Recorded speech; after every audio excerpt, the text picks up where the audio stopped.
Harka fuunee akkam jirtuu kabajamtoonnii fi hordoftoonni Oro 24 News bakkuma jirtanitti nageenyi rabbii isiniif haa ta'u isiniin jechaa chaanaalii keessan Oro 24 News irraa osooma gadda obboleessa keenya artist Hacaaluu keessaa hin bahin guyyaa har'aa kanas hiriyyaan isaa osoo Hacaaluun hin ajjeefamin dura guyyaa lama dura wantoota Hacaaluun itti haasa'e toora feesbuukii isaa irratti barreesse isiniif qabannee dhufnee jirra. Akka xumuraatti waliin turaan affeerraa keenya.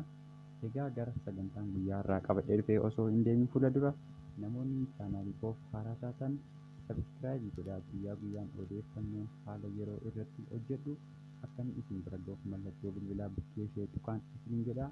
Amma kallattiimaan gara barreeffama hiriyyaan isaa toora feesbuukii irratti barreesseen isiniif dubbisaa hayaataan akka xumuraatti dhaggeeffadhaan affeerraa kiyyaa.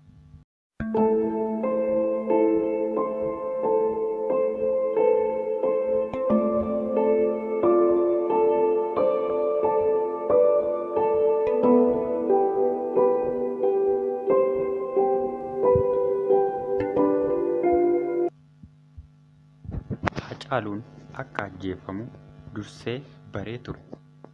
Haceen sagantaa firaaf hiriyyootaa fi Oromoota saba isaa Oromummaan walitti fide sababa haala jiruuf hojiitiin osoo arguu barbaaduu wal hin argin ture. Wal arguuf namoota arguu barbaadu liistii isaanii yookaas tooraan barreeffatee dabareen wal arguu jalqabee osoo hin xumurin ajjeefame. Namoota argee dubbisuu barbaadu keessaa ani nama tokko waanan tureef naa bilbiluun bor wal agarree laaqana waliin nyaanna sagantaa biroo hin qabatin naan jedhe. Bilbila isaa cufate. Boriitu san naannoo sa'a 5:30 wal agarre. Wanta nama raaju Hacee kophaa isaa deemaa ture. Qallayyoo dhiira jedhee na yaama Hacee. Imbaasii Kanaadaa fuuldura mana nyaataa faranjootaa tokko laaqana nyaanne. Waanuma keenya kanarratti taphachaa waa'ee jiruu dhuunfaa keenyaas haasa'aa buna dhugnee yaanne. Konkolaataa isaa keessa qajeellee namni argachuuf beellama qabu kan biraas akka jiru natti himnaan naannoo karaa Pushkinitti nama kana arganne. Hiriyyaa mana dhugaatii jedhee wal nu barsiise. Deemsa keenya gara Meeksikootti taphachaa qajeelle. Namni kun Hacaaluudhaaf kitaabota wayii 2 fideefii dhufe laateef anuma biratti. Haceen jeeqama hamaa keessa jira.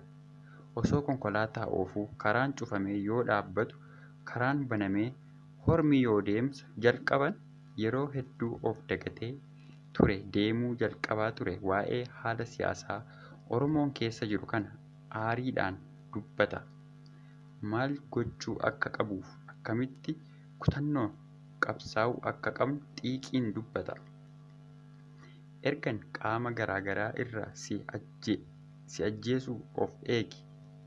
Odeeffannoo kana quba qabu jedhuu fi kallattumaan si ajjeefna naan jedhu yeroo hedduu na dhufaa jiraa jedhe.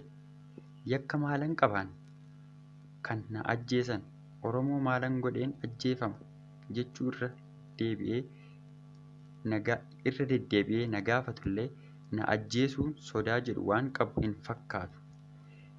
Anis dhuguma garaa jabeessi Hacee ajjeesuuf yakki Hacee ajjeesu ni jira jedhee waan hin yaadneef kun oduu sobaati dhiisi jedheen haga dandeettii kootii jajjabeessuu yaala.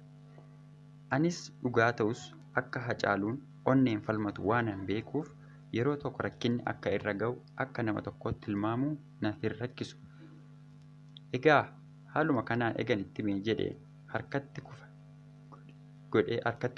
haasaa isaa harkatti kufaa godhee waan hedduu baasnee buusnee taphannee jidduu kana hojiin koo jedhee anatti hime. Gidduu kana namoota itti dhiyeenyaan beeku dubbisuufan karoora qaba. Kanaafan sis argadhe jedhee ana hime.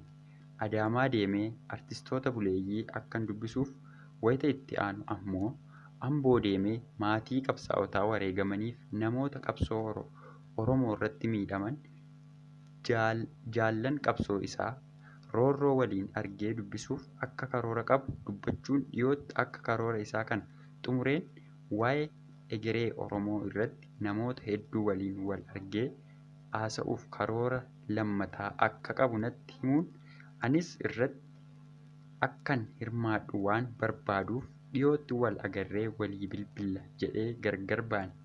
Guyyaa lama booddee garuu wantan dhaga'e wanta Hacaaluun hamma ammaatti anatti hime irraa wanta addaati.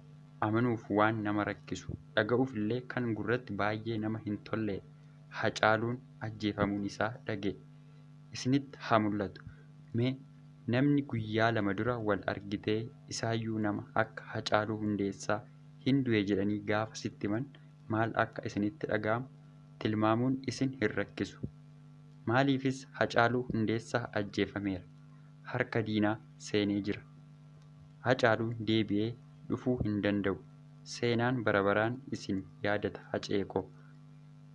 Waan hundaa caalaa wanti ana dhibu kabajan uummata Oromoof qabu, namoota buleeyyiif qabu baay'een dinqisiifadha.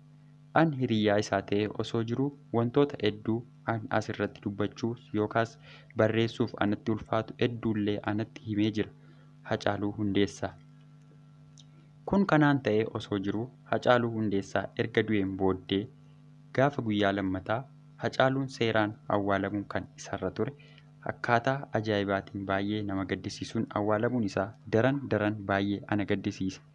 Hacaaluun du'eera, boqoteera. Rabbi iddoo gaarii isaaf haa kennu jechaa